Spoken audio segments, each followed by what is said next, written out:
Hello and welcome to the Jeepin Bubba Podcast. I'm your host, Brad Jeepin Bubba Co-Run, and today we have a special guest in the house.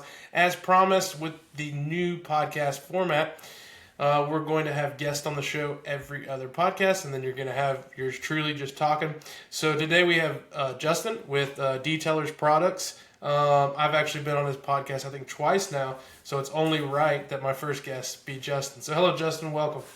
What's up, everybody? How are you? Bubba, it's so good to be here, man. Thank you so much for having me on. Absolutely. Actually, I appreciate you staying up late. I know this is getting close to your bedtime. And I had this thought this morning, I guess a little bit regarding you. But I think that night owl people make a lot more accommodations for early bird than early birds do for night owls. So, like I think, like, if Nicole likes to go to bed early. She wants to go to bed early. Like, fine. See you. See you in the morning. Good night. Have a good night's sleep. Or like you, I'll be like, you're leaving, the Jeep night. I'm like, all right, see you. I know you gotta go to bed. But like, I feel like customers who get up at 5:30 or 6, as soon as they see that my shop is open, they're the first ones that call and they're like, hey, what's up? I want to get these parts. And I'm like, bro, I've been awake for 30 minutes. Like, I got dressed, I got ready. I'm just on my first sip of coffee in the office, and I'm like, I don't know. Do you feel? I did get up early the other day, and I got to the shop like an hour early, and I was like, all right, who can I call?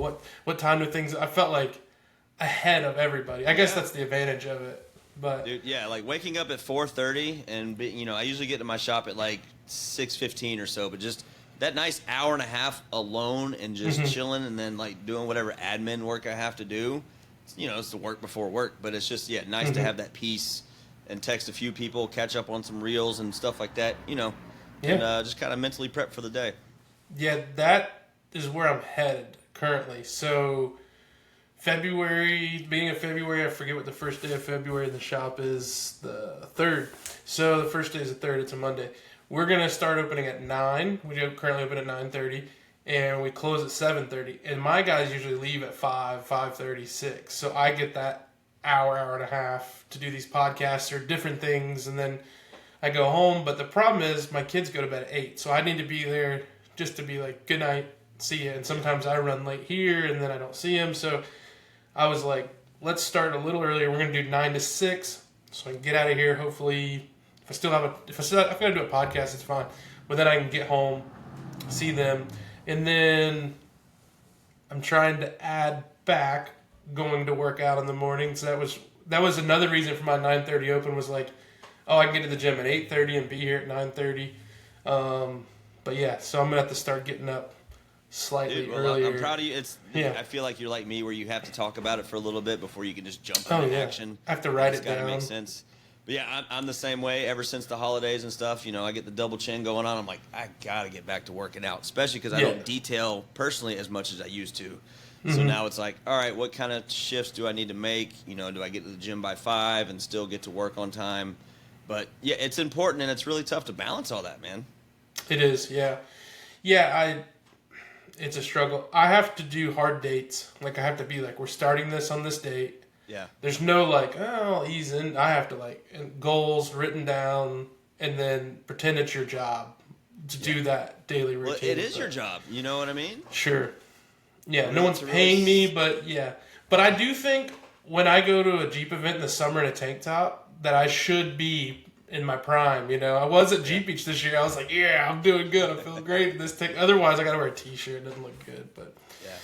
Well, as well as I do, it's all connected, right? The mental, the physical, all the health and everything's connected. The better you eat, the better you feel, the better you're around the family and the kids, the more energy you have. It's all connected. I fixed my diet last year, and thankfully I stuck to that pretty heavy. Nicole makes extra dinner every night. I eat that for lunch, so I'm not going out. But yeah, when I went from being a mechanic, I would get 10,000 steps inside of a shop as a mechanic, and then now I'm sitting at the desk for 3-4 hours. So I've started to be like, get up, walk outside for 15 minutes, take inventory, do whatever. Just get up, move around, get sunshine. So, yeah, I'm not an office person, but somebody's got to do it. And I haven't found, that's our next thing. We're going to have to hire a salesperson. Yeah. And I don't know how. I don't know. I know how to hire somebody, but figuring out our point of sale system, everything's in my brain. You know, if you ask me right now to you know, lift a Scion, I would be like, okay, let's go to this website, boom, boom, I'll see an invoice. And like, you'd have to just have some kind of knowledge where to start, and it would definitely be difficult and different. But we just hired our third mechanic, and Austin, right? Austin. Shout out and to he's gonna be Superman. doing, he's gonna be, he was Volkswagen first. So like he has a Volkswagen tattoo here, but and then he moved over. But then he's gonna be doing maintenance for us in our old location. So I'm gonna get some steps in, just going back and forth, checking on everybody. So that'd be cool. I can't wait. I've wanted to hire him and Avery. I wanted to hire before I had a business. So like I knew that these two would be my ideal hires.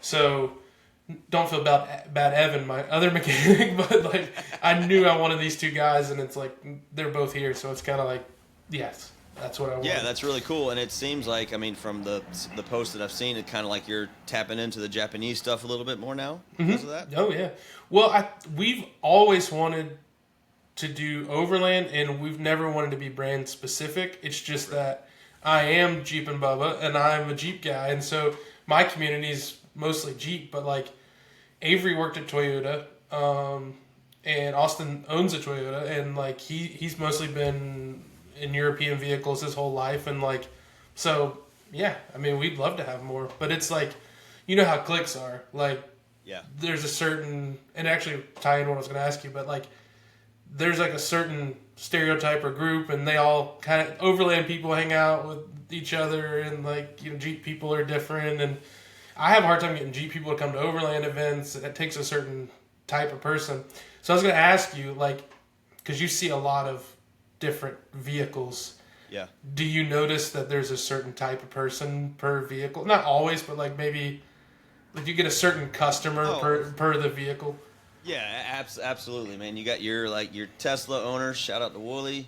You got, and then you have your overlanders, but it's so interesting, especially being into the overland community for a couple years now, how many people like cross over. Like, you got George with the Fiesta, but he's also got the Ranger. You got a lot of track people that have like overland rigs that will bring their car.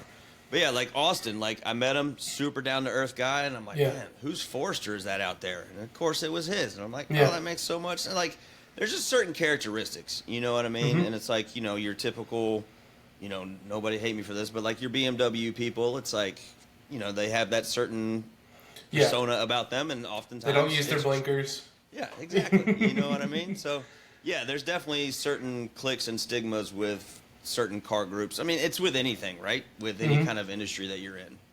Yeah, we have, I would say there's at least 4 or 5 types of people just in Jeep.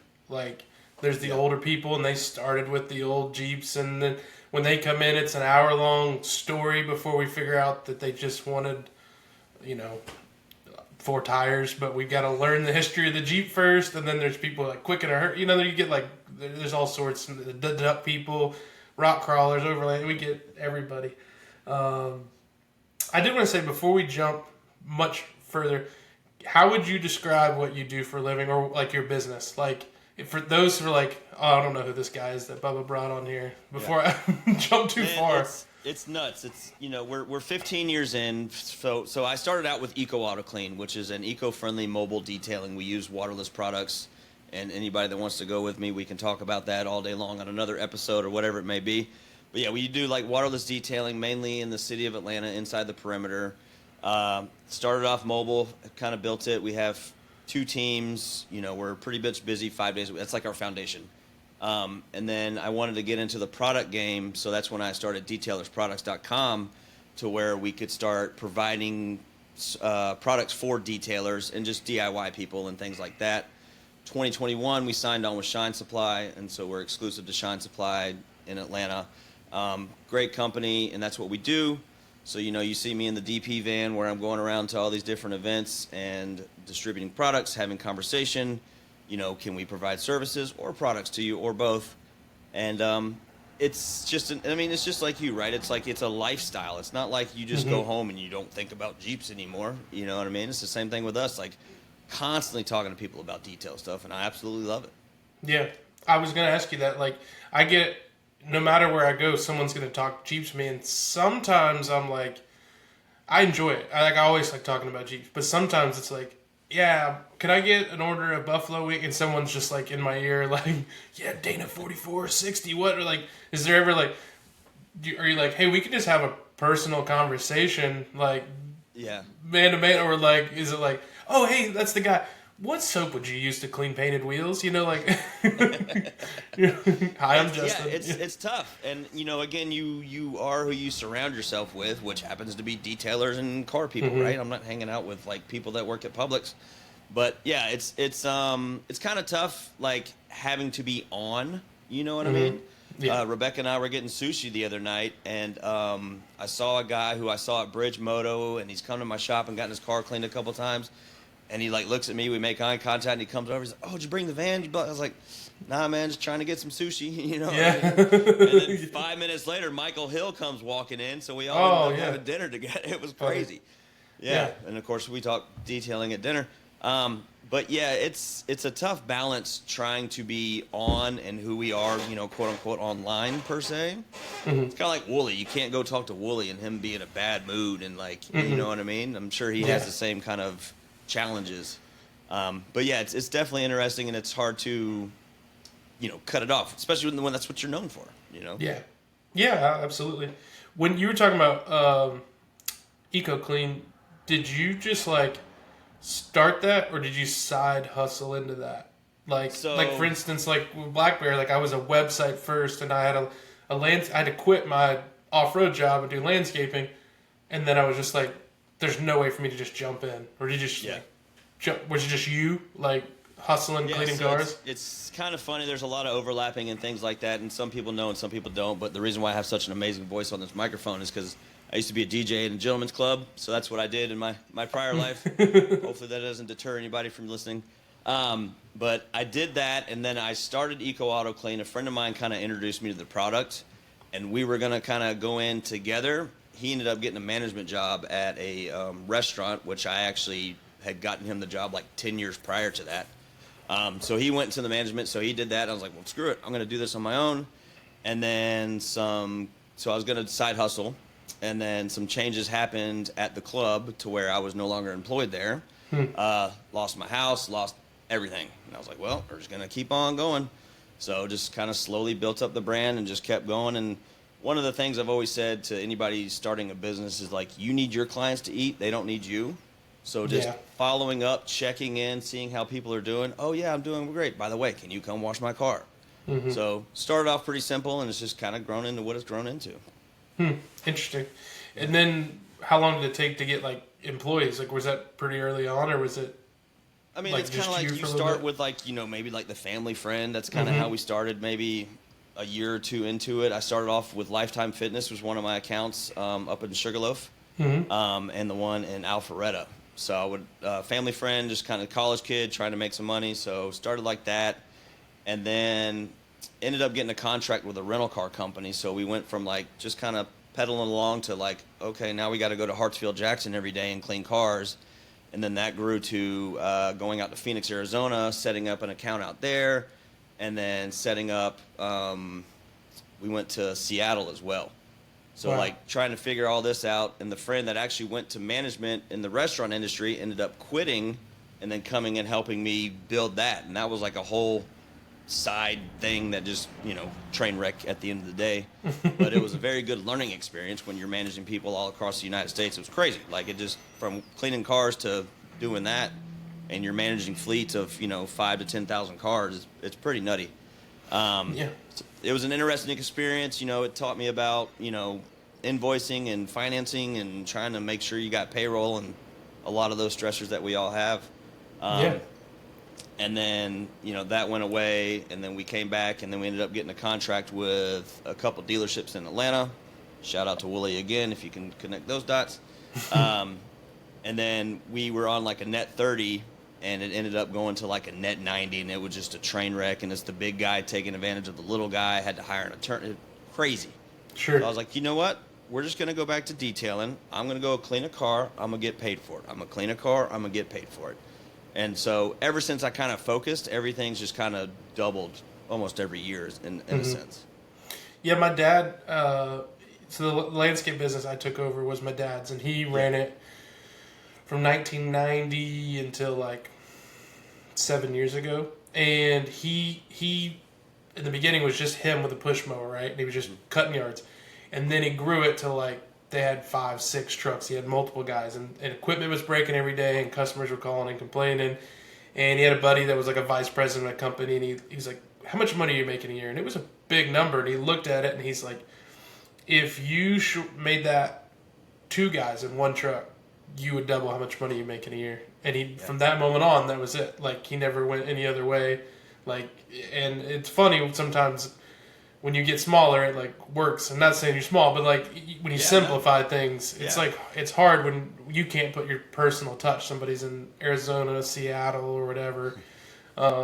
That's one thing I keep thinking about as we're growing. It's like, at one point, do I say this is it? Like, we don't need, because we can't provide the same service if we're 4-wheel parts or ORW, or not saying they do a bad job, but like when it becomes corporate, right, or second location, I think after 5 years we're like, second location, I don't want that, like, in any way, shape, or form. I think this is just make what we have better, over and over. Maybe a different location from where we are now, but only to offer maybe more services or more retail, but not. I don't think so. I don't think, if I can't be there, or at least be there often, at least 3/4 of the year, that I don't think so. Because I think you're buying my values, when you come as a customer, and if I'm not there, then I can't make sure that's happening. One thing I've had to learn since I was in management. I worked at a Pet Boys for years, and they threw me in like I was like 24 years old, and before that, the only thing I had ever managed was a Captain D's when I was like 18 years old. And when I was early on, I had this vision of like how things needed to run, and I just willed it. I was just aggressive. Me and Avery worked for me, and I used to call it, somebody's getting a chaw today. You're going out and chawing somebody. You're like, they're going to hear it, and they're going to do it, and that doesn't work. So something I've had to learn is what's getting popular now is called soft business skills. Right? Yeah. Work culture, empathy, like, given, not micromanaging. Like, is that something that you have to put in? I know you've got some employees now, and it's this day and age, it's hard to keep employees or get good ones. Like, is that something you've had to deal with? Like, and especially the average person is not as tough. When I got into mechanics 13 years ago, it was tough old dudes, and it was hard knocks. And now it's like these young guys are a little bit different, and girls are a little bit different than they were back then. Yeah, no, I definitely agree. I've always got to stop saying that. Yeah, no, I do that every time. Yeah. It's tough, man. All these things you got to think about. But yeah, I definitely have struggled with that, and I've been working on it. Raul, who's my general manager, because I think right when you and I did my episode, you were talking about making that change from being a mechanic to being in the office. And I think I followed shortly after you, or right around the same time, because January of last year, I pulled myself out of mobile. And so I had to embrace, like, okay, Raul, you take over. This is the expectation. And I'm very good about following up. I'm on my phone all the time, but I'm following up with clients to make sure they're good, because that part I feel like is a good buffer between a bad review and a good experience. If you mess up, you have the opportunity to fix it. But yeah, and so like, with Raul and my team, basically, we usually have a meeting every Friday and just kind of check in how everybody's doing personally and professionally. And when there are things going on, like if, there's like an extra car that comes up, somebody hits me up or whatever it may be, I'll be like, hey, do you want to go with me, earn some extra money? If not, that's cool. Safe space. Like, I always want people to feel like they can speak with me just like I can with them.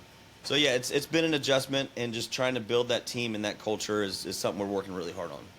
Yeah, it was tough. I had January last year was when I went full time. I was in the office 6 months prior to that, and I was in and out and in and out. And it's a tough feeling not being out there with them, and you lose some of the camaraderie. And I had an employee that left, and as he was leaving, he told another employee, like, this is a toxic work environment. And I was like, I hated hearing that because I felt like we were doing a pretty good job at communicating, but I realized I'd lost my connection to them. I wasn't one of the guys out in the shop. Like, I was the enemy, and I'm like, how can I fix that? So I made Avery the shop foreman, and I put him in charge of the shop, and like, he knows my expectations, and then anything he says, is, and the guy, there's Evan just out there with him, but like, Evan knows, like, he speaks for me, and then I put an expectation on the board. Like, we got a whiteboard. The whiteboard's been the best thing I've ever done. This is what needs to get done during the week, and I don't care if you do it backwards, forward, upside down. This has to get done. The vehicles are here. The parts are here. Everything you need to succeed is here. If you need a tool, if you need help, come see me. But I had to really learn to be, like, relaxed a little bit. I'm like, this has to get done, or we're not going to keep... And part of it's financial. When you're first starting off, it's like, dude, if this job doesn't pay this Friday, you don't get a paycheck, I don't get a paycheck, we can't pay the light bill. Yeah. And then when you finally be like, all right, if this job doesn't get Friday, we can make it to Wednesday, so I can relax a little bit. But I've had to learn those, and Avery even told me this year going in, he's like, I don't know what you did, if you're taking something now, but you're so much chiller, like you've lowered. But I've kind of been like, give them everything they need to succeed, and then just be prepared for something to go bad. And then it's not like, well, let's harp on why this went bad. It's, how can we fix it? Because it already happened. How do we fix it? It's just finding solutions and moving forward. But I think we'll see a lot more companies, maybe not. I think corporations talk about it, but like, we're the real bosses that can implement it. And it's, the small business is like the last line of defense now in this country. Yeah. Like, we're the ones really employing people, like really paying taxes still, and then like really giving like people a service that they're not used to. Right. And you probably noticed that, like, somebody who's had a car wash membership, it's a whole lot different when they move over. You can actually tailor fit a lot more of their needs. It's not just like one size fits all. That kind of thing. You were speaking a little bit about work-life balance early on. If you got it figured out, because I see you at every single event, every weekend, you're texting me, are you going to this too? Can we both skip it and relax this weekend? And I know you just had the flu. I had the flu, and my kids had the flu for a week, and I got lucky. I just had like 2 days, and I had it for a week. I could tell it was there, but it was like 2 days of like, and I sucked it up and came into work, but I slept till like 11 and came in here at 12. Yeah. But I'm trying to. That's the reason we're changing our hours. So if you've got it figured out, I'd like to hear about it. Yeah, I don't think I ever will, right? But it's all about adapting and overcoming. And I just want to give you some praise for talking about the whiteboard and empowering Avery too before we get off that subject. Because I think empowering your employees, and what the term that I've heard, recently is the intrapreneur. Somebody that's not quite an entrepreneur but still takes pride and ownership. And like, finding that person is a really good balance. Like, they're not going to work 16 hours a day, but while they're there, they're working really hard and really taking pride in what they do. Mm-hmm. Yeah, it took me a while, not to cut you off, but it took me a while to figure out the number one thing, and I learned this early, but it's hard to figure out what it is.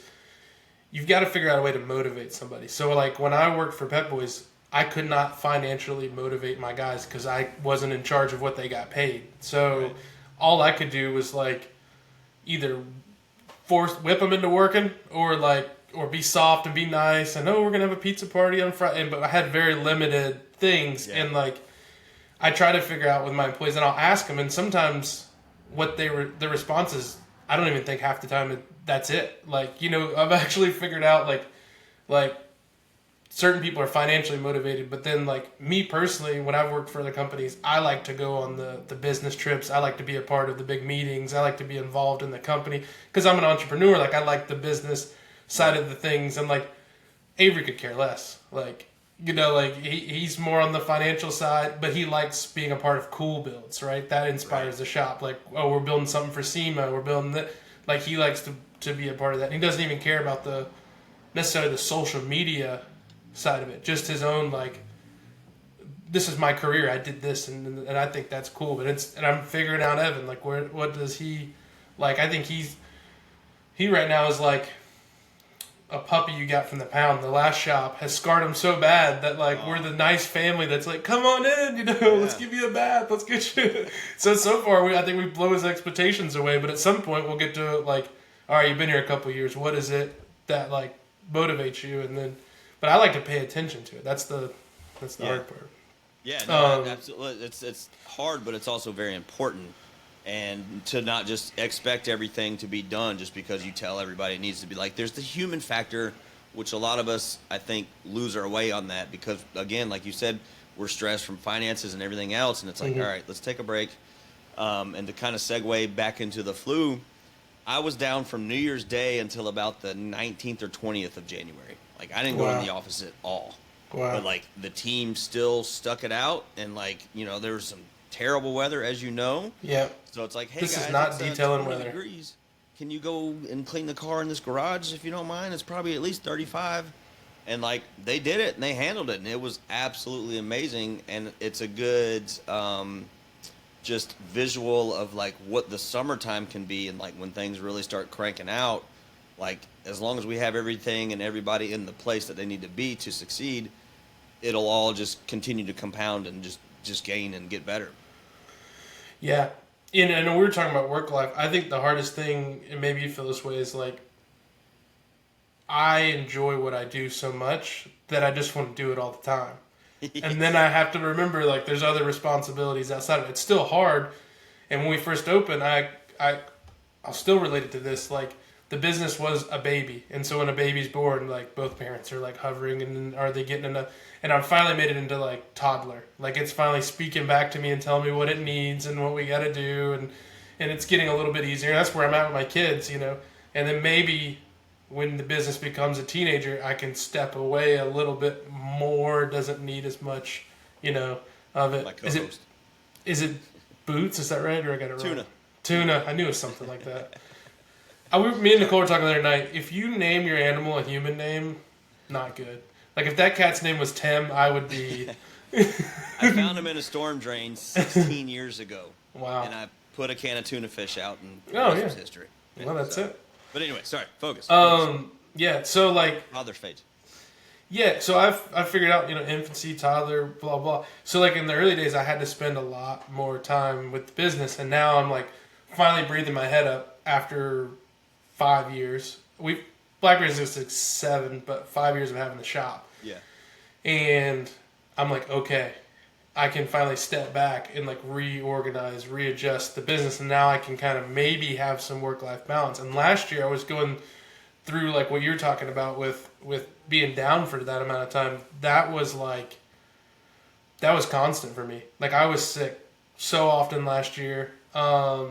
Then we were talking about it off camera. Like I had to figure out the diet, and then I had to figure out supplements that I was going to take, and I was like, it was a whole thing because I was missing time at work, I was missing trail rides, it was just like, it was not good. So I kind of got that figured out, but now it's like the kids are getting older, I've got to figure out that work-life balance. And then, one thing I did was like, I made a rule for myself. I was like, all right, you got 4 weekends per month. I'll do one for the business and one for Jeeping, that's my hobby, and then I'll spend one on the house and one for the kids, and then you can mix them, but I still make sure that like they get like their own weekends. So it's been funny because Nicole's been like, "What are you doing this weekend?" I'm like, "Yeah, it's open. What do you guys want to do? You want to go bowling?" And she's like, "This is weird. Like, what? Yeah. What's up with this?" Yeah. But it's it's working and it helps. That's awesome. Yeah, I mean, as you know, like last year we did event after event. I only drove the van on weekends. Mm-hmm. I got it in March of last year, and we drove 7,000 miles. So wow. We were show after show after show after show.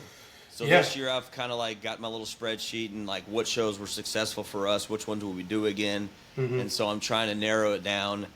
I'd like to say I'm only going to do one a weekend, but as you know, there might be scottles, and then there might be something else going on. Especially because we have a lot of crossover with, all the different car culture, not just overland. Mm-hmm. There's caffeine and octane and lifts and loggers and all the other breakouts that happen. And, Yeah, I kind of did that too. Last year, I looked at, in December this year, I was like, I did not go off-roading as much as I should have. I should have not done so many shows. I missed out on the fun part of what I do for a living. And then even my content didn't do as good because, like, nobody wants to see a video from a show. Like, they want to see me out there on the trail. And so, like, that was, like, my goal for this year. And then I decided to build a SEMA Jeep this year. And I'm like, oh, I got to go to all these shows to show it. So I'm trying to figure out that balance. And, yeah, it's gonna be different. So I want to get in to kind of, like, what you do. As you know, Jeep people are my folks, and a lot of them are probably listening right now, and they're like, all right, you've talked about business and personal stuff, which I think they'll probably find interesting. That's what I'm actually asking questions I like to hear, because as a business owner, I like to talk about this stuff. You want to hear the same struggles. I get it. Yeah, but I know some of these answers, but I'm just going to ask you. So, like, if you're a Jeep owner, are there, like, 2 or 3 products that they should probably be interested in? And then I'll, like, add a caveat to that.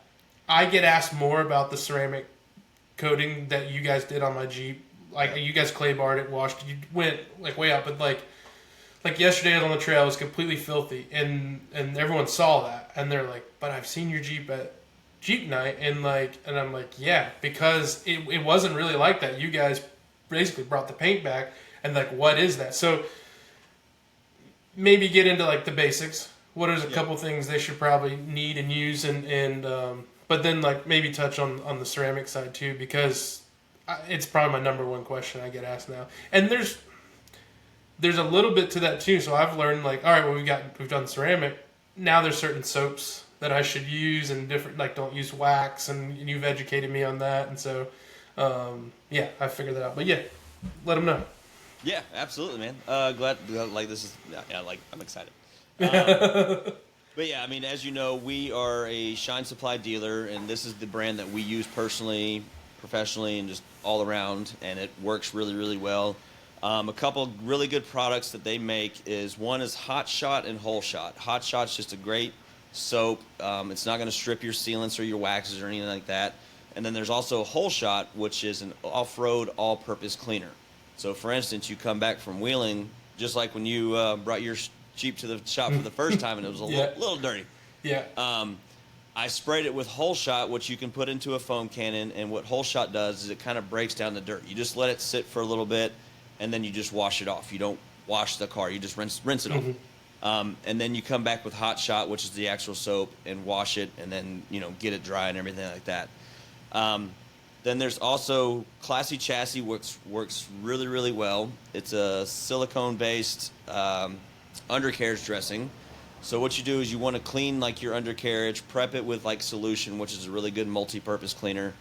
Put Classy Chassis under there. So what happens is, unlike just your typical dressings that are usually water-based that wash off, this Classy Chassis will actually adhere to it, and it'll keep the undercarriage of the vehicle cleaner longer. So a lot of it's preventative, right? Just like when you're a mechanic, it's preventative maintenance. For years, people in the Jeep community have used WD-40, like you're talking about, for Classy Chassis. Like, they will literally take the big can and spray it on everything, which may or may not be work, but I don't know what it does for the painted surfaces, what it does for the, everything that's underneath there. So this is on my Jeep, works great, good solution for it, for sure. Yeah, absolutely. And then a good protection, just like, for your undercarriage, you want something like Clutch. I know you kind of, like, live by Clutch, or you were before you got it coated. Yeah. But Clutch is a ceramic-based sealant, so there's about 16% ceramic inside this sealant. So it's true ceramic coating. It's just not up to par like your actual ceramic coatings. And it's about $35, $36 for a 16-ounce bottle, and it'll go a long way. This is something that you apply to the paint, let it set up, and the good thing about it versus, like, traditional waxes is when you put it on the trim, it'll actually enhance and protect the trim as well, versus, like, turning it white and things like that. That's another really good product, very user-friendly, and it'll last about 3 to 6 months as well. It's got to be the easiest thing I've used, because, like, the traditional, like, spray-on wax, you spray it, you get out of hand, you do too much of it, you wipe it with your rag and it's still like smeared on there. You get a second one. You feel like you can never get it off. Yeah. And so like I use it a lot on trim, plastic trim, powder coated bumpers. It's been the best thing. Like powder coat seems to always be dry, and so it's like you use that, but it enhances it. It makes it look darker. Back to black is what everybody used for forever, and then they're like, it looked good, and then like a week later it was like back again. No, this lasts and it beads up and whatever, but you spray it on, and as you taught me, like the longer you kind of let it sit there, you let it sit there, you know, it does its thing. You wipe it one time to apply it, and then the second time it's gone. You're not like sitting there just working it. It's easy, it smells good, and it looks great for a while. If you've got a Jeep, those plastic mirrors, plastic fenders, powder coated fenders, bumpers, inner fenders, like that has been clutch. And then you use on the paint, like you said, but like the trim on these Jeeps, just they're dry, they're porous. That's the first thing I notice. And like you wash your Jeep and it looks great, the paint looks great, and then you see those other pieces and you're like, what am I gonna do? That's been probably my favorite product that I've gotten from you, and we use it a lot. Yeah. And you and it's in like there's an even better version of that as well, right? Is that bead lock, or am I getting that wrong? So you have clutch, and then there's also for trim specific, there's trim paint, trim sauce, and trim shield. So like if it's really, really gray, we have trim paint, which is a water-based paint, so it'll last about 6 months. And then we have trim shield, which is a little bit more durable than trim sauce. Trim sauce is like you just do it every couple weeks, like you wash the car, and then throw it on there, and it'll help just kind of bring the vehicle back. But then you have like beadlock trim, which is a ceramic coating specifically for trim. It's got about a 12-month lifespan on it. But it's, like you said, it's very porous, so you throw it on there, let it set up, wipe it off, and it'll definitely keep the trim looking good. It's a preventative, right? So it's like, I just bought my Jeep. How do I keep the fenders from going gray? Or whatever vehicle that's got some plastic trim. You would throw some beadlock trim on there, which is a ceramic coating. Yeah, I mean, since you guys ceramic coated my Jeep, and then I'm using different products on the fenders and stuff like that, one thing I've noticed, like especially when we had the snow, I didn't have a garage or place to bring it in, clean it, whatever.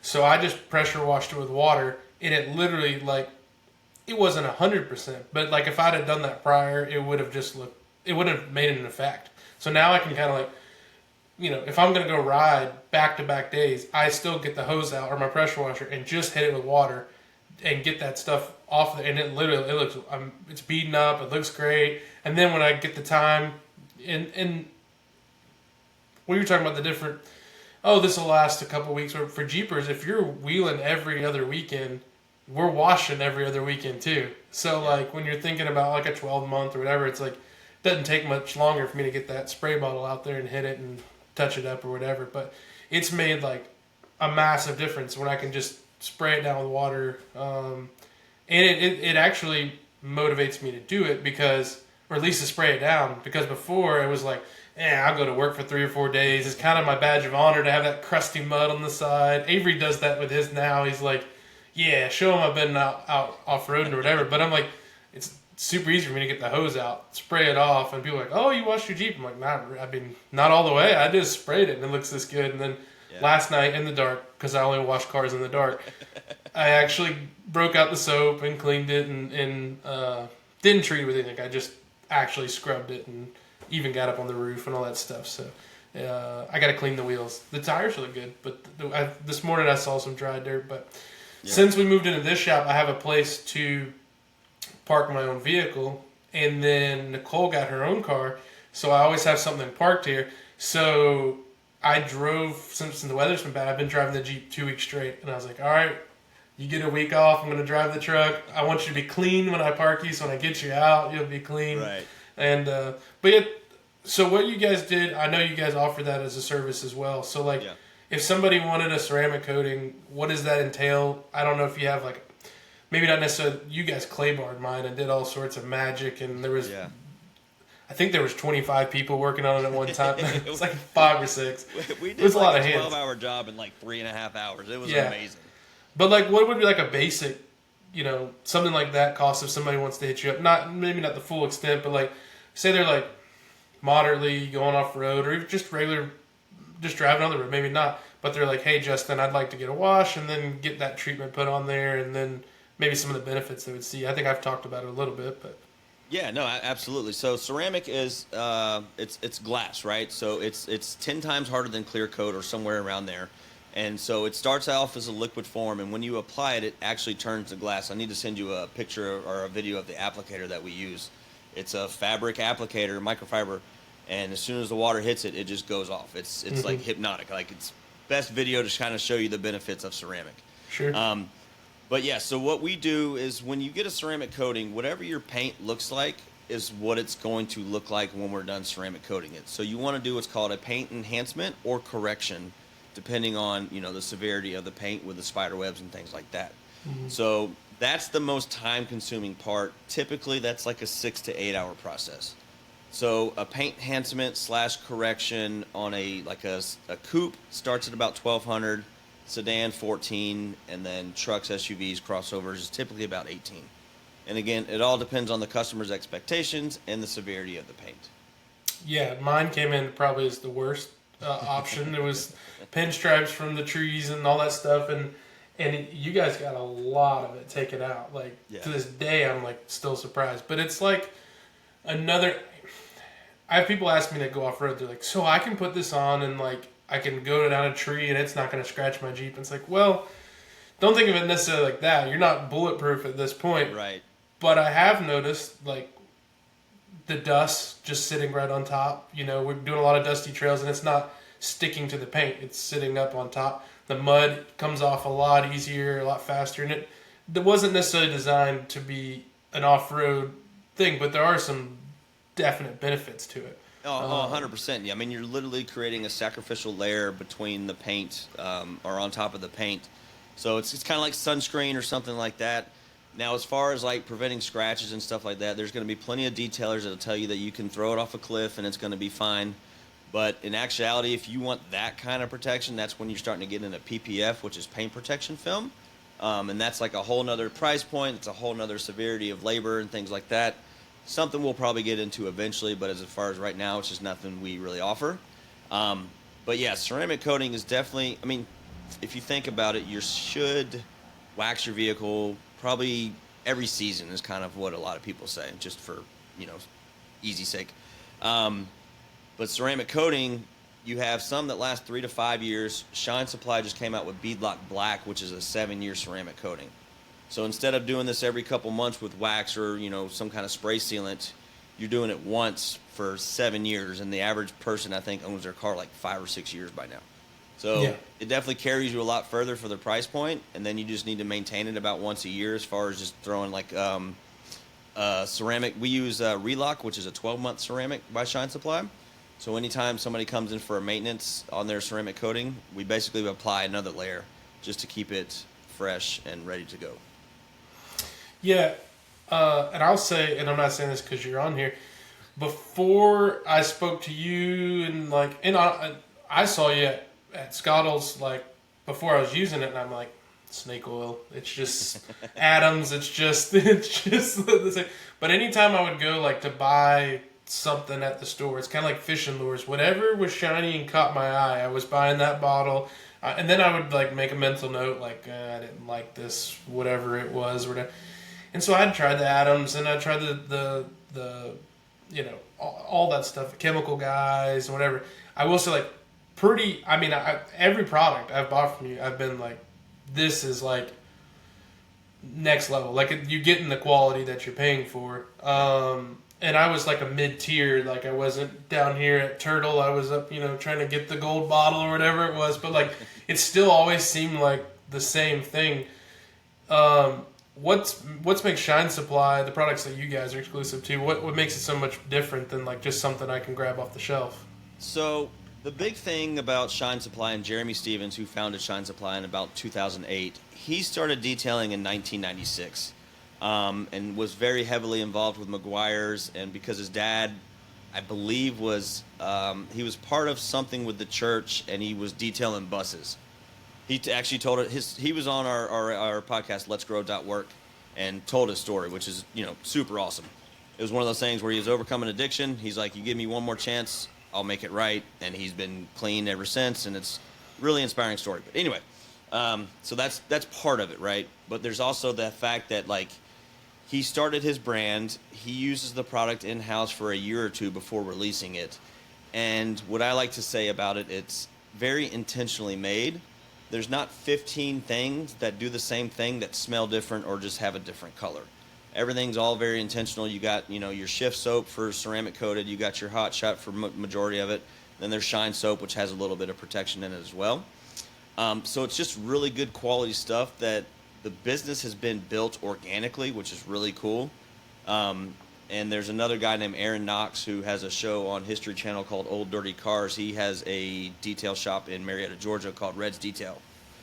Super cool story, but what he said about Jeremy with Shine Supply is, like, he doesn't stay in his lane. He created his own lane. Like, he's got one of the biggest brands in the detailing industry, but he kind of just does what he does, He's a very dedicated human being, and he even talks about, he's like, if I can inspire another man to do something positive, then I'm happy. And that, kind of like we were talking about with working out and things like that, that translates into everything else, including the Shine Supply brand. Yeah. Yeah, if you can see someone else do something, you're like, well, then I can do it too, right? Yeah.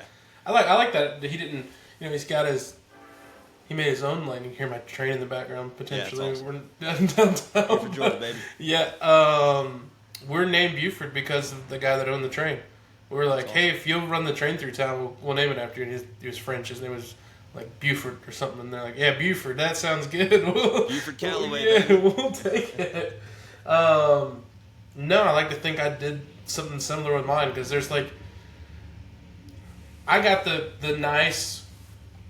I did outside sales for like 3 years or something. Even when I was doing inside sales for JCR Off-Road, like, I was calling on shops. And so then, like, I got to see, like, every different, like, dirt floor shop to, like, the nicest. And I would, like, there's a shop in New Jersey. I'll think of their name in a minute.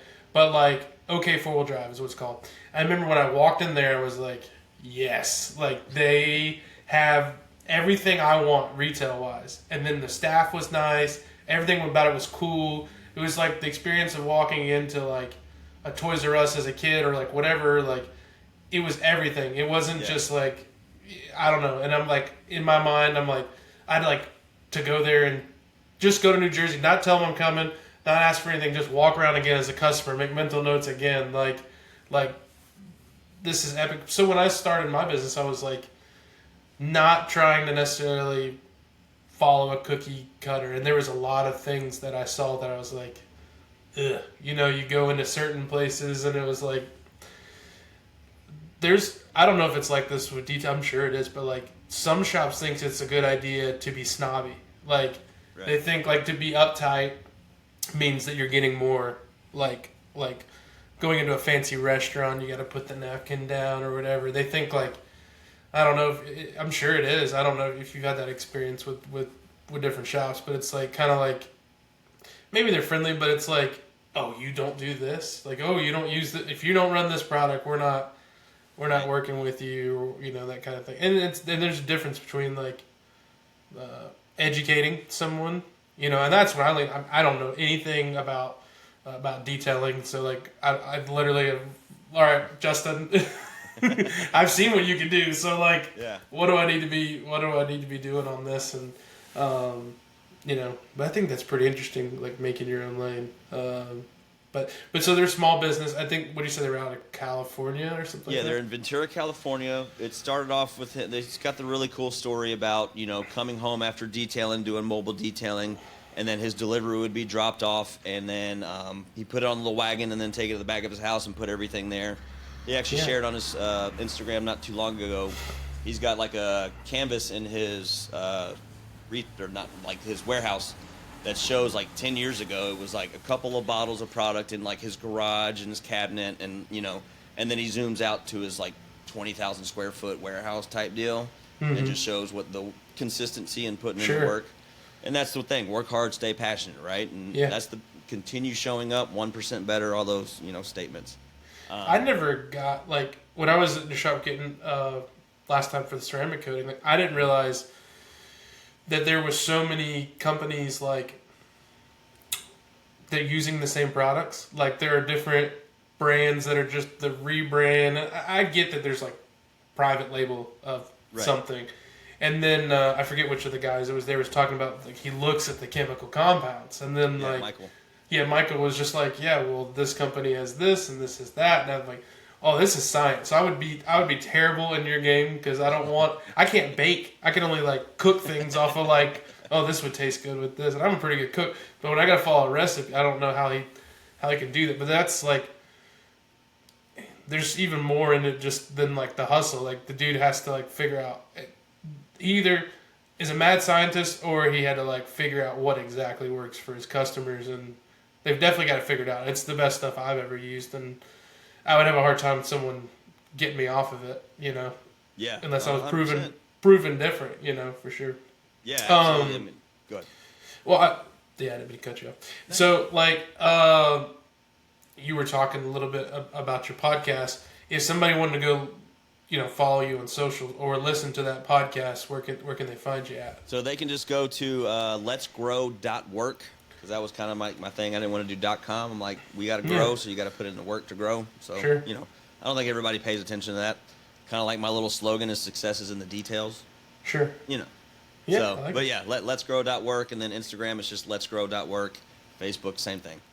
How has you've been doing the podcast pretty hard? And last year was like I saw you all the time. I'm like, and that was like a little bit of edge for me. Wooly helped a lot, and then I'm like, man, Justin's finding time for this. But how's the podcast worked out for you? Like, what have you personally gained from it? Like doing the podcast?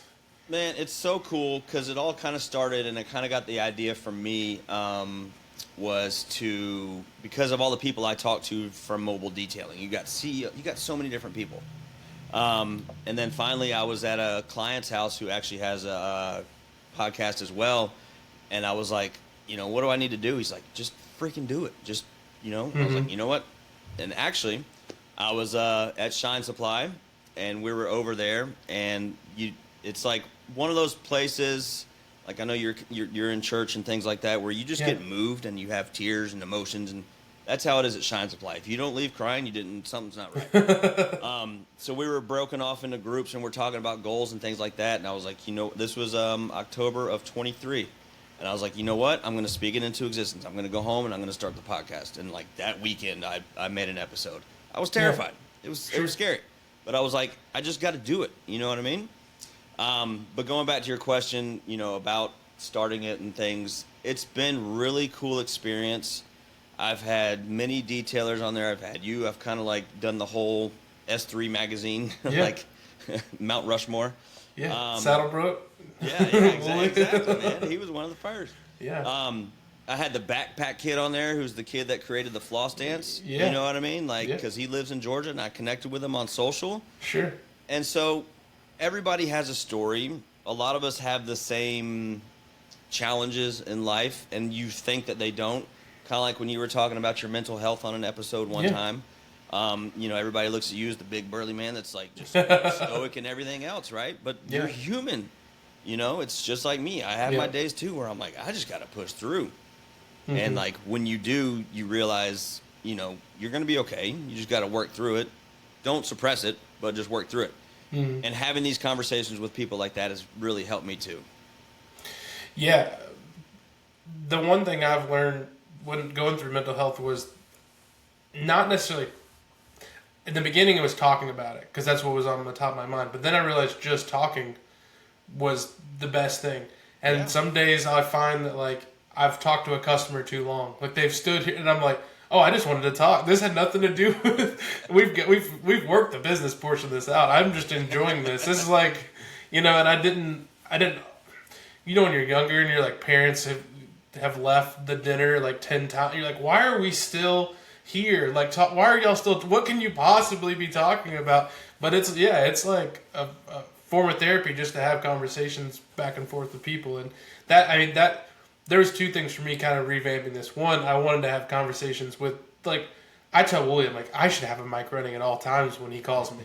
Because we start out and it's like, hey, are you doing this event? And by the end, we're like, yeah, you know, this is the perfect Volkswagen motor, blah, blah, blah. And we figured it all out. We solved all the world's issues. This is the solution for everything, you know. And like, we should have been recording this the whole time. So it's cool to get some buddies on here for sure. You know, most of the interviews we've done, it's like I've reached out to business people I didn't really know that much about. So we've had some interaction. So, but it's cool to have that. And then the second was like, so my father is a pastor, and then he just became one 7 years ago. And then my grandfather is still a pastor, been one for like 40, 50 years, whatever. And not saying I want to be a pastor, but I do have these conversations in my head that are very like sermon-like, and I'm like not necessarily giving them, but I'm like working through like, why do customers think it's okay to call me at 9 p.m. or like yesterday we went wheeling, and I'm going to talk about this on the next podcast, but so I shouldn't ruin this, but I was like, I like to go do the hard stuff when we get to a park, and it's what I seek out in the beginning. Like, I want to see the whole park, but like, I want to figure out what the hardest thing is, what I can do, and then I'll fail at it. Like not even be able to get it. And then sometimes people in my group are like, why did you do that? But like, I've got to know what it is. Like, I've built this Jeep, and I want to know what its capabilities are. So I had that hour drive home yesterday, and I'm just running that conversation. Why do I do that? And I'm like, oh, wait, I should tell people this stuff, like these thoughts. Like and I try not to put them in a sermon form, but it's like I make notes, and I'm like, these are interesting thoughts that we can share. And what's cool now, like we got the Riverside app. I know you use a different app, but it's like, because I'm putting a video form, I can put it on YouTube, and now people can comment back. When I first started the podcast, it was just the audio, and now it's like, I can throw it on YouTube, and I can't wait for the comments back. I've already gotten some, but it's like, I love the interactive thing. When I started doing social media at all, it was YouTube. And I thought, I get to do a lot of cool events. I was doing outside sales, and I got to like share. I was like, this YouTube, I can share all the cool things I get to do. Then I started the business, and like, we get to do those cool things a lot less. We do cool things, but it's like, I would do... When I did outside sales, I would do 30 shows a year, typically, like big ones, like, and it was hot rod and off road. So I was like, we did one show in Daytona, and like, without me knowing, I was in a NASCAR going around the track, and like, I was like, why am I not sharing this? Like, these things break off and happen. So as that's gotten less, I'm like, I think the podcast is kind of a cool, medium to like, to have those conversations, and I don't know what my want or need is to share everything in my life with people. Maybe not everything. I try to keep some personal things. But you touched on it a little bit. I actually wrote this down, so it's funny. We were talking about struggles. Like, we've kind of gotten we've gotten pretty soft as a nation, per se. But, like, I know you had some health struggles in life, and you can touch on that if you want. But, like, do you think, like, your personal struggles have made you, like, a better business owner? Because, like, for me personally, I think I had a good childhood. I had my struggles like everybody. And then my jobs were pretty easy. But, like, going through the mental health thing the last couple years has helped a lot. Like, it was hard, and I'm still figuring it out. But to me, it's like, oh, this is what real trouble is. This is a real problem. And if I can do this, what's it matter that lug nuts aren't here on time today? Like, what's the next solution? We'll work around it. So, I don't know if you want to touch on that. Absolutely. So just a real quick synopsis, or whatever that word should be. I was born with 100% blockage to one of my kidneys, and then the other one was damaged 70%. Wow. So they knew I would eventually need to have a kidney transplant, but wanted to wait as long as possible. So I think it was 14, 15, it was like 2 or 3 weeks before I started high school. So that's cool. Mm-hmm. Mom was like, here, you can have my kidney. Perfect match. She was at Emory. I was at Eggleston Children's Healthcare of Atlanta. They put the little kidney in a little igloo cooler and took it under the ground, and then threw it over and gave it to me. So obviously when you have a kidney transplant, you have to take medicine to keep the kidney from rejecting, no matter how good of a match it is. So the immunosuppressants that I was taking actually caused cancer. That was one of the side effects. Wow. So I remember I was in 9th grade, and like my throat was like deteriorating where my lymph nodes are, and they were like, "Oh, it's tonsillitis." It took them like 3 months to diagnose me. Turned out to be lymphoma. So I did 3 months of intense chemotherapy with Drew from high school. Did the chemo, came back 10th grade, and then the opposite side of my throat started doing the same thing. I was like, well, shoot. So another biopsy. Oh, more chemo. So I was like trying to get my driver's license, but instead I had to go, this is before iPads and phones and everything else. Yeah. So I was just sitting in a chair for 7 hours watching Sally Jesse Raphael. You know what I mean? And I was actually talking to Andrew Kanyes about this today. It's like, when you're going through these things, there's a really cool organization called Camp Sunshine, which is a teen camp. Have you heard of it? Yeah, my buddy Ronnie had cancer, and he still works at Camp Sunshine. Like, Does he really? Volunteers there every year. Yeah. How old is he? Like 38, 39. I probably know him. Yeah. Because I was there. Ronnie Gordon is his name. Yeah. Ronnie Gordon. Mm-hmm. Check it out. Yeah, he goes back every year. Yeah. Yeah. So we went there, and it's interesting. So it's at Camp Twin Lakes, and so there's different camps for different people. There's one for transplants. So there was Camp Independence for kidney transplants, and then there was Camp Second Chance, which I think was just transplants in general, and then there's Camp Sunshine. So I got like all sorts of cool stuff. It was like a buffet at camp. Yeah. But anyways, so we're at Camp Sunshine, and you start meeting other people that are, kind of like why we're doing the podcast. You're going through similar things. You're connecting for certain reasons. And unfortunately, at least 3 to 5 people that I met are no longer on this earth. You know what I mean?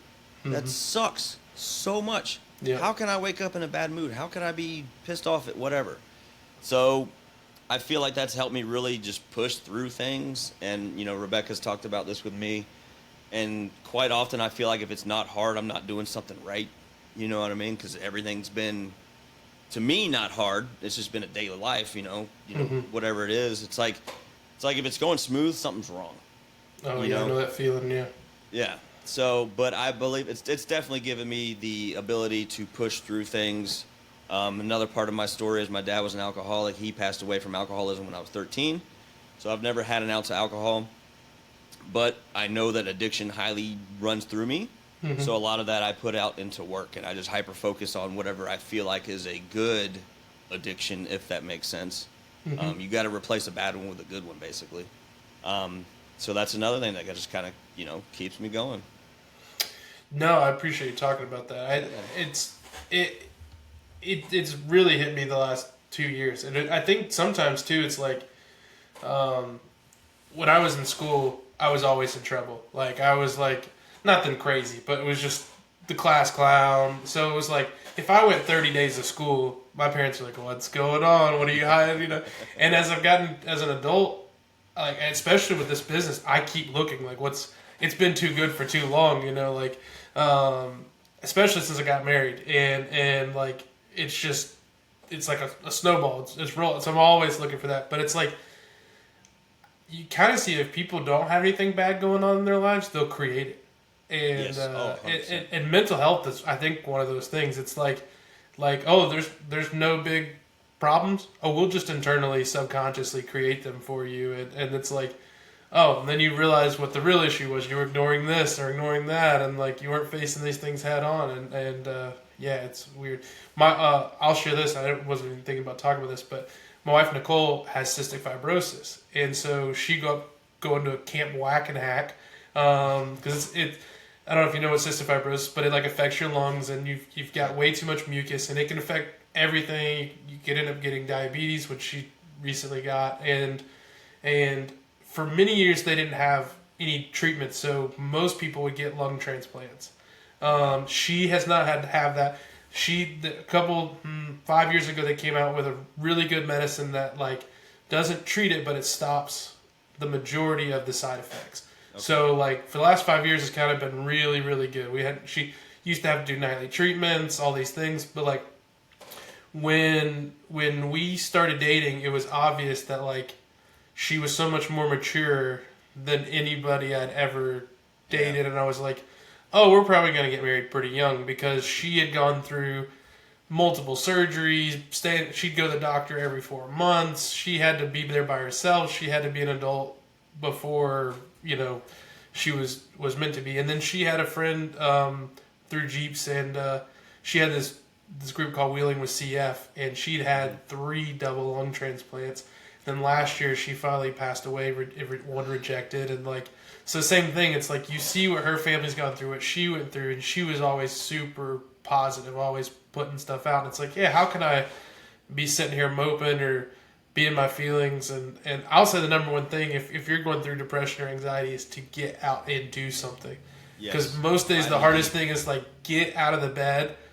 And then it's there were some days I was like, no, I'm staying home today, I don't feel good, and you never get over it. And then some days I forced myself through it, and by lunch I'm like, what was that? I feel great. This is the best day I've ever had. Why did I, miss that? So, yeah, I definitely want to put that out there. But it's people tend to want to be comfortable, I guess is my point. And your struggles are literally a lot of business owners grew up in rough households. A lot of them grew up having to make their own money to buy what their other friends had. Thankfully my parents were when my dad having his own business, we didn't have a lot when I was a kid, and they're like, oh, you want a Nintendo? You're going to go work with your dad today, or you need to go out and blow some yards. So I was entrepreneur early, just picking up sticks, doing whatever. Where I look at my kids and I'm like, they've got more junk. Yeah. But I want to spoil them, and it's a problem. It's that struggle, whatever it is going on in your life, it is going to make you stronger to do whatever the next thing is. That's how I'm looking at it now. It's I'm glad I'm going through I think I'm at the tail end of it, but went through the mental health thing at this stage of life because it's preparing me for being 60 or 70, or it's making you stronger for whatever the next step is or whatever. And the number one thing I also is take each day one day at a time. I've always been how am I going to do that in 10 years? And I'm worried about that. And it's why? What is that going to do? I need to take care of today. And then it's always good to have plans, goals, dreams, whatever. But just take it a day at a time and knock it out, Yeah, no, I definitely agree. And it's one of those things Joe Rogan says, it's going to the gym, you never regret going to the gym, right? So it's the same thing. When the world is heavy, just like you said, get up and get out and do something. The sun and just actively moving changes your whole perspective very quickly. Yeah, absolutely. It makes a big difference for me. And once I get the ball rolling, it's you don't have time to worry if you're actively in something. Right. Or the other one is, it's hard to be anxious if you're grateful.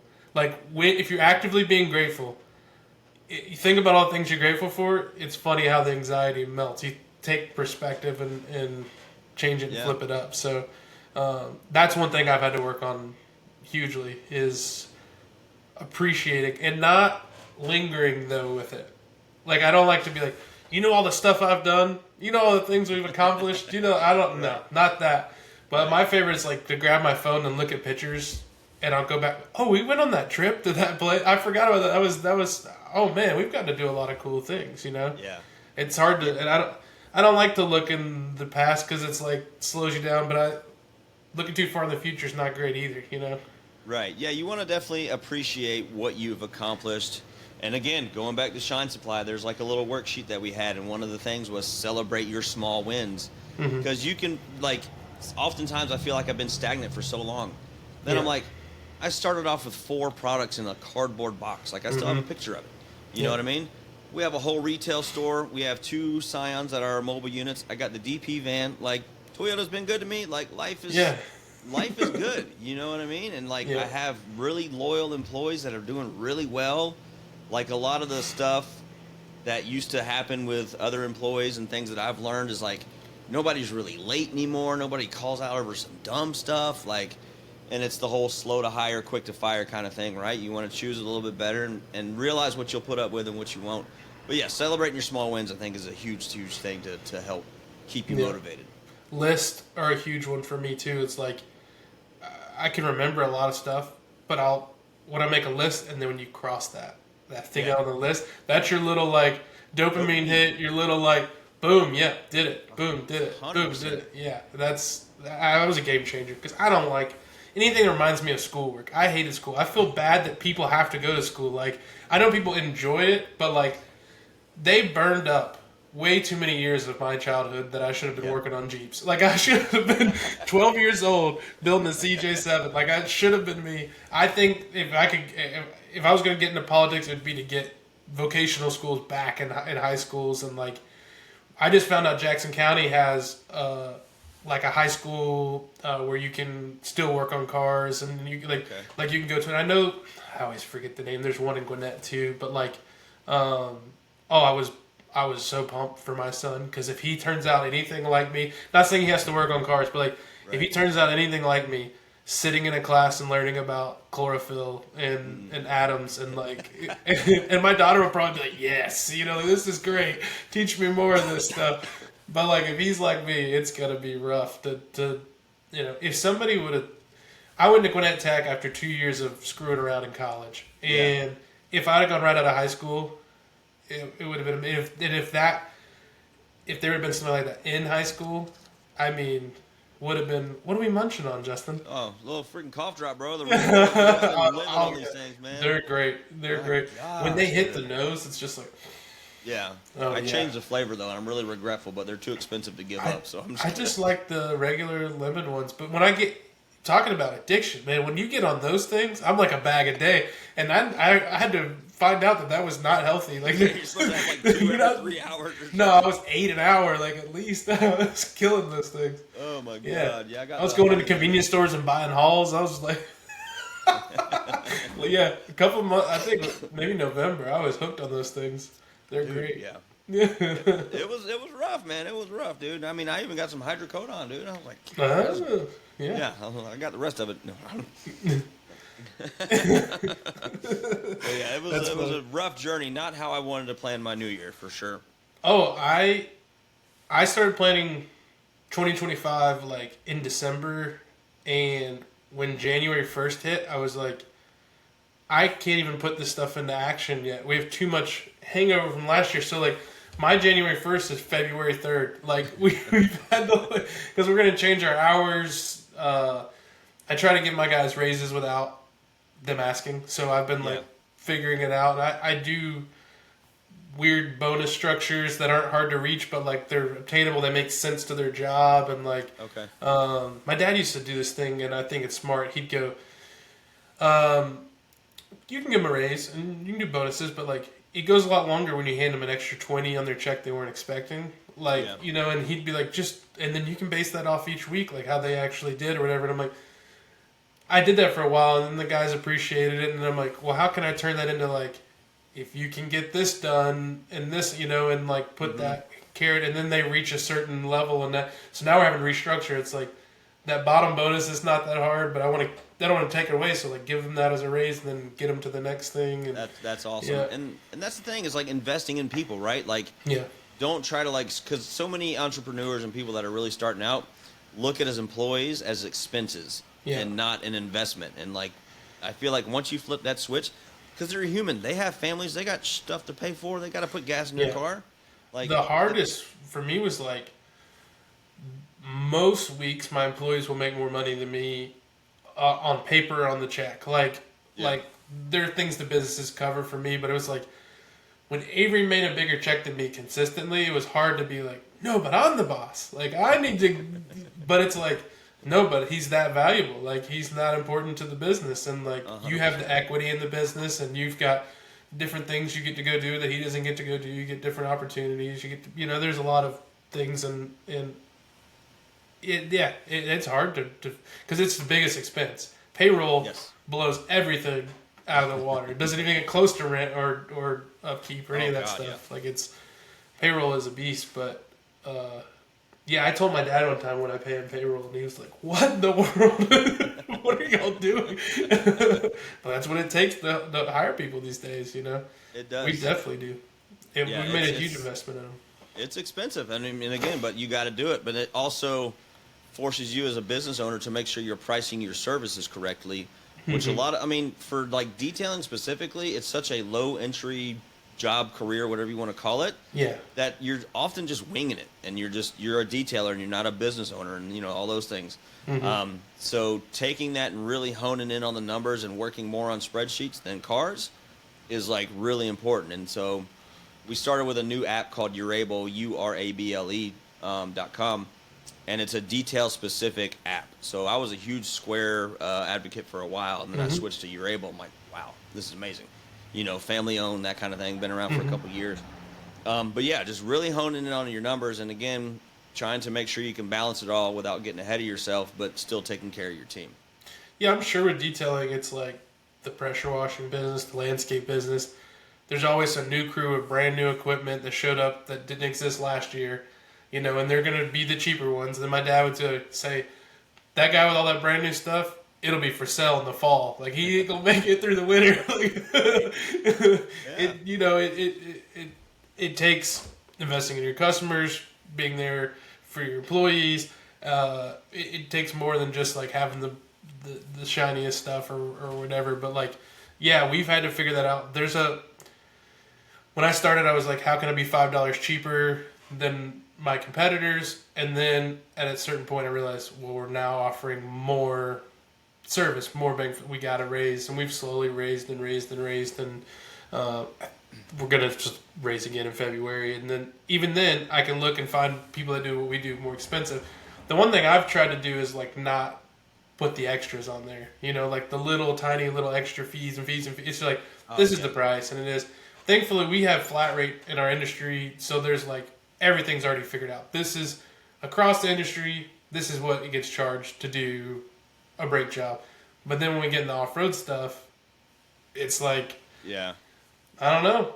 We might do it in 3 hours. We might do it in 8. We got to figure out the average. I have to work with Avery, and we have to sit down and be like, before I got on the podcast with you, we walked around a Jeep, and what we're doing is a guy's trading in his 392 Wrangler that we built for a BMW, funny enough, and he's not going to get the trade-in value with the aftermarket parts. So they told him, bring it to a stock and we'll give you the same trade-in value. So we're taking $20,000 in parts off of his vehicle and putting them onto another guy's vehicle and then taking his stock parts and moving them over. So trying to figure out that labor, it's like we're not taking a brand new part out of the box. We got to unbolt it from your vehicle and get the wiring with it and then make it work on the other one. And it's like, so yeah, we got to sit there and write a list and, okay, how much do you want to get paid for this? And then we negotiate, and I'm like, the customer's not going to pay that. And then I'm like, actually, no, you can probably get more on this. It's weird. So we were talking about like detail when you first get started. You're like, oh, man, I'd like to make $50 today. And then you evolve and grow. When I just opened Black Bear as just me, we were like $50 an hour or something like that. Really? But it was just me. There was no headache or no overhead or nothing like that. And then I hired Avery, and I was like, we got to charge us a little more. And then we moved up to where we're at. But hey, we're 110 right now. Yeah. We're going to 120. Okay. I held on to 100 an hour for so long because it's so good for math. When you're like, it's 5 hours labor, it's $500. There's no tax on labor in Georgia, so it's like out the door. Yeah. $500, you're good. Boom. So, but most of my competitors are 120, 140, up to 160, and then dealers are usually 200 or more. Yeah. But I think we're pretty fairly. I don't think there's anyone cheaper. Maybe like some really small like backwood shops. Not that they would do bad work, but just smaller, like out of their backyard. Overhead. Yeah, they might be a little bit cheaper. But again, we're gonna get to offer it faster. We have a method where, and this will sort of change with Austin, but we only work on one vehicle at a time. So if I quoted 8 hours and we get it done in 4, well, that's because there's 2 guys working on it. So to pay 2, so it still was 8 hours, but there's 2 guys. And because the reason we figured that out, Richard Rollins is who I heard first talk about that from Gas Monkey Garage. He's like, I had 8 guys working on 8 cars, and 8 cars didn't get done that week. And then they were all in different places. Or if I have 8 guys working on 1 car, they can get 16 done. And like, no one's, where did that part go? Where did this wrench go? They were all together on it, and it helps. And it helps camaraderie-wise. So we're up at I call it the upper shop now. We're at the one on the street, the new one. We're still working that way. Austin's going to be by himself at the lower shop in their old building, doing maintenance basically by himself. So we'll have 2 different crews working, but with maintenance, a lot of times it's like this is a one-man job, and if a second person was here, they would be standing on their phone and handing a wrench. It's not. Yeah, it's not. There'll be an occasion where he needs to grab us to do something, but most of it he can do by himself, and there's no overlap. When you're throwing a bumper on, that's not a one-man job. Like you need, when you're doing a lift kit, it's and that was hard when I moved in the office because I was the second guy for Avery. So he'd be like, "Hey, can you come out here?" And I'm like, "I'm on a call, or I'm ordering this part." Or right. Like, yeah. I called one thing. I told him I had to. We talked about like the laptop trick. I had to buy a laptop to act like I was doing business, because if I was like on my cell phone, because I used to do all my work on my cell phone, I'd be out in the shop. And he'd be like, "Hey, can you grab this?" I'm like, "Hold on." He's like, "Well, you're just on your phone." I'm like, "I'm sending an invoice." So I'm like, "Do I have to get a laptop for you guys to like?" And I love it now. There's an entrance from from the shop into the office. So when they walk in, they see what's on my screen. Yeah. And so it's like, yeah, if I'm sitting there watching YouTube, they're like, "Oh yeah, he's not working." But they're like, come in and I'm like looking at all these prices and sending invoices. Right. And they're like, "Oh, we'll come back. You look busy." Both of y'all accountable, man. I like that. Yeah. And actually, the window behind me is into the shop, so there's a fridge and microwave, so they can see right into what I'm doing, and they can see what they're doing and that kind of thing. So, but yeah, I don't. It's been a blessing. I haven't had to. When I walk out there, I'm not checking to see if they're working. They're working. Yeah. Like I'm checking to see how I can help or fill them in, and or I'm slowing them down because I'm just going out there to talk to them because I'm bored and been sitting at this desk. It's lonely in the office. Yeah. I have a TV now, which is a big improvement on anything I've ever had. And so Falcon Tires gave us a Fire Stick, and it will play stuff that they've sponsored over and over. So there's like races. I can't do my work if that. I have to either mute it or whatever, because it's like I start listening to the commentary and I'm like, "Wait, what?" And I'm looking around at the TV. No, can't. So if a customer comes in, I'll turn that thing on. But yeah, it gets. I just sit here and hear the mini split running, and that's about it. But that's awesome, man. The phone rings like crazy. Say it again. The phone keeps me busy. That's about the phone rings at all times, constantly. I'm surprised it hasn't gone off since I sit there. But yeah, a lot of people hate on Gas Monkey Garage because I think they went corporate pretty fast. Kind of had that sellout mentality, and now he's back on YouTube, and it's less like that. But like, he's like such a business, like I don't want to say the word idol, but like like I put him up there. Right.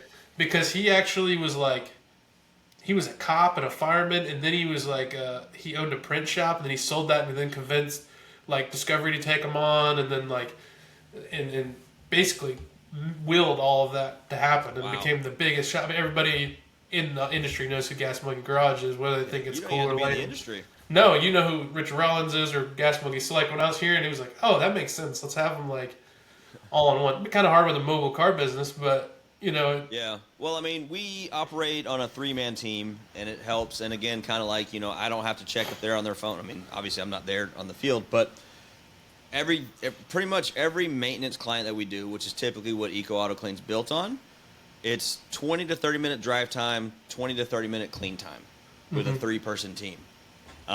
You can do it with 2, but they can only do about 5 to 6 cars before they start dwindling down and time starts catching up. But yeah, so it's like, and there's the app that we use, they will text through the app.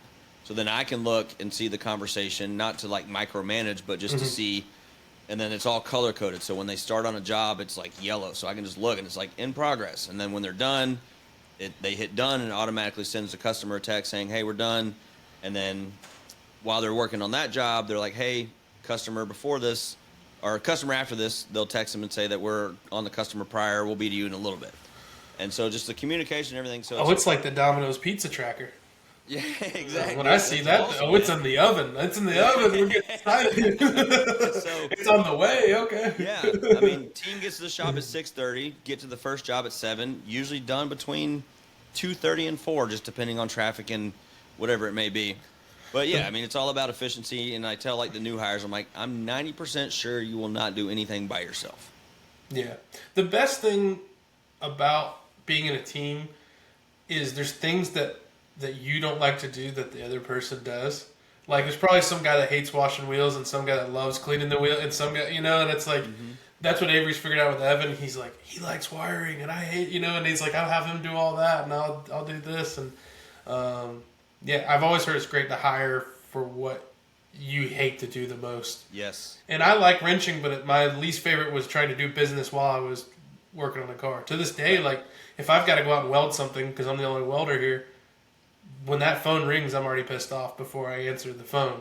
And so it was like, I've got to hire someone to do that side of it, or I've got to hire someone to work in the office. But I like the business way. I love the business side of the business, versus I like wrenching, but I did it a long time. Yeah, for sure. You've earned where you are. Yeah, I did it a long time, and yeah, I learned.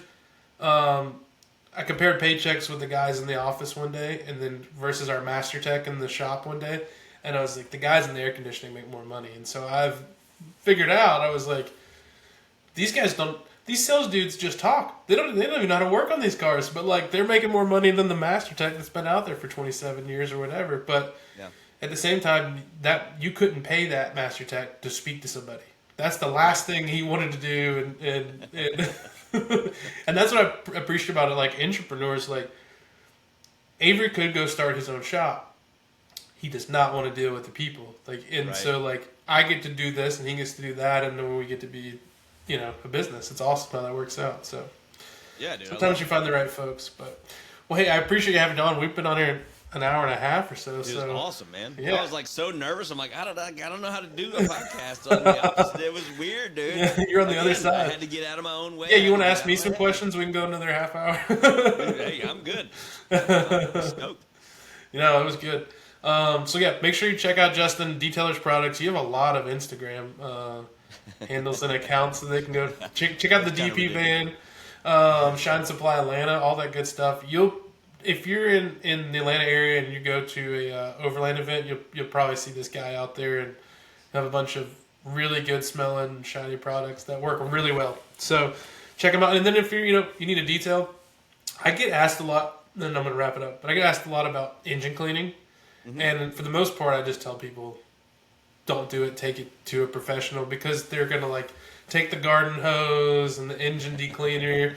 And normally it's like a steam clean, right? Like you guys do something a little bit safer. I mean, honestly, Greg was one of the ones that we did. One of the first, yeah, and we use Solution. Like Solution's one of the best multi-purpose products that Shine Supply makes. You can dilute it 10-to-1 for general cleaning, 4-to-1 for heavy cleaning, or 1-to-1 for some serious stuff. Yeah. But it's safe on paint, leather, dash, all sorts of stuff.